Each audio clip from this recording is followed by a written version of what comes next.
Olá, amigos! Eu sou o professor Vicente Olsen de História. Sejam muito bem-vindos e vamos aprender mais sobre a descolonização da Ásia e da África, ou seja, o processo de independência dos países que até então ainda eram colônias. Quando a gente fala de colonização da África e da Ásia, a gente tem que lembrar do século XIX e XX, muito cuidado, pois eles se dão no contexto do imperialismo do século XIX e do neocolonialismo, ou seja, é um colonialismo novo, diferente daquele que ocorreu na América nos séculos XVI, XVII e XVIII. Isso porque o neocolonialismo vai ser liderado, digamos assim, pelas potências industriais europeias. Tudo bem que nós vamos ter os Estados Unidos e o Japão, que nesse segundo momento da Revolução Industrial também são potências industriais, mas a marca do imperialismo, a marca do neocolonialismo nos continentes africanos e asiáticos é dos europeus. É interessante a gente lembrar da Conferência de Berlim entre 1884 e 1885, que vai fazer essas regras para a ocupação e divisão do continente africano. Essas regras foram estabelecidas na Alemanha sem a participação dos países e dos estados africanos. É assim então que a partir do século XIX, esses territórios na África e também na Ásia vão começar a ser explorados através de um sistema colonialista de mercados exclusivos das potências industriais europeias. A independência, no entanto, a luta contra esse modelo só vai ganhar força pós Segunda Guerra Mundial, quando nós temos um novo contexto.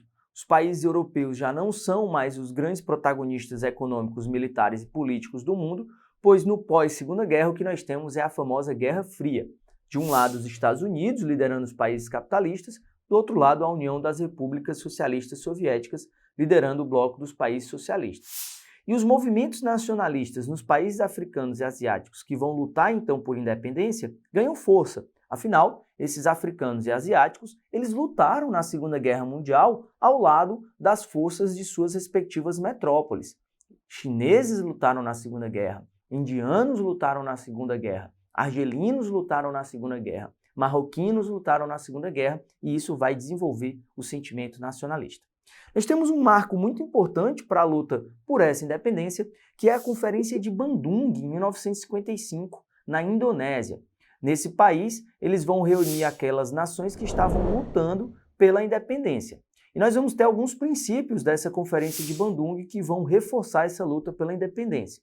Nós vamos ter o princípio dos países não alinhados, ou seja, os países do terceiro mundo, que rejeita o segundo mundo socialista e rejeita o primeiro mundo capitalista, e nós vamos ter também a defesa da autodeterminação dos povos, ou seja, a construção do futuro feita pelo próprio povo, pela própria nação. Isso vai reforçar a luta por independência.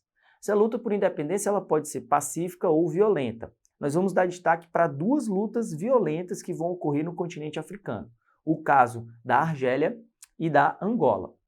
No caso da Argélia, que era uma colônia francesa, nós vamos ter a luta a partir da Frente de Libertação Nacional, o FLN, que tinha então uma perspectiva socialista, além de ter uma grande participação de lideranças como Ahmed Ben Bella, que vai então liderar essa luta, inclusive armada, contra a dominação francesa. Os franceses rejeitavam a independência, enquanto que os ingleses negociaram a independência de suas colônias.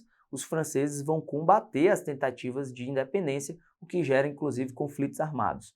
No caso de Ben Bella, ou Ben Bella, como alguns pronunciam, ele vai liderar uma guerrilha urbana, principalmente a partir do bairro do Casbah, em Argel, a capital da Argélia. E aí a independência só vai ocorrer em 1961 e as negociações de paz só são reconhecidas em 1962. No caso de Angola, que é uma colônia portuguesa, nós vamos ter a independência ocorrendo a partir da Revolução dos Cravos. A Revolução dos Cravos ocorreu em 1974 e ela vai pôr fim, de maneira definitiva, à ditadura de Salazar. Tudo bem que o Salazar já tinha morrido nesse período, mas o seu sucessor, o Caetano, tinha dado continuidade a essa política ditatorial. Nós vamos ter também uma luta armada. No caso se destaca a Frente Nacional de Libertação da Angola e a UNITA, que eram apoiadas pelos Estados Unidos, enquanto que o Movimento Popular de Libertação da Angola, o MPLA, era apoiado por China e pela União Soviética, ou seja, pelos socialistas. Quem vai ganhar, inclusive, é o MPLA, e a independência da Angola, então, se processa em 1975, após essa dura guerra civil. Angola ainda hoje é socialista, mas adota uma economia de mercado e vem crescendo bastante nos últimos 10 anos. É interessante a gente notar isso. A África ainda hoje possui problemas, principalmente alguns problemas sociais e de disputas internas que são resquício desse passado imperialista, afinal fronteiras artificiais foram criadas. No entanto, ela contribui bastante com a cultura no mundo todo, assim como alguns países são estáveis e vêm crescendo cada vez mais. Nigéria, por exemplo, é um país estável, um dos maiores produtores do cinema no mundo. Angola vem crescendo, como a gente acabou de falar. A África do Sul é um país democrático, estável, que ainda possui, claro, resquícios do racismo oficial, mas vem combatendo cada vez mais isso, inclusive sediou a Copa do Mundo em 2010. Ou seja, o continente africano está longe de ser aquele estigma da fome e das epidemias que nós acostumamos a ver nos noticiários. Nós temos então que estudar esse continente para entender melhor suas riquezas e contribuições para o mundo. Espero que tenham gostado, são esses os principais aspectos da descolonização da África e da Ásia, e até a próxima. Tchau, pessoal!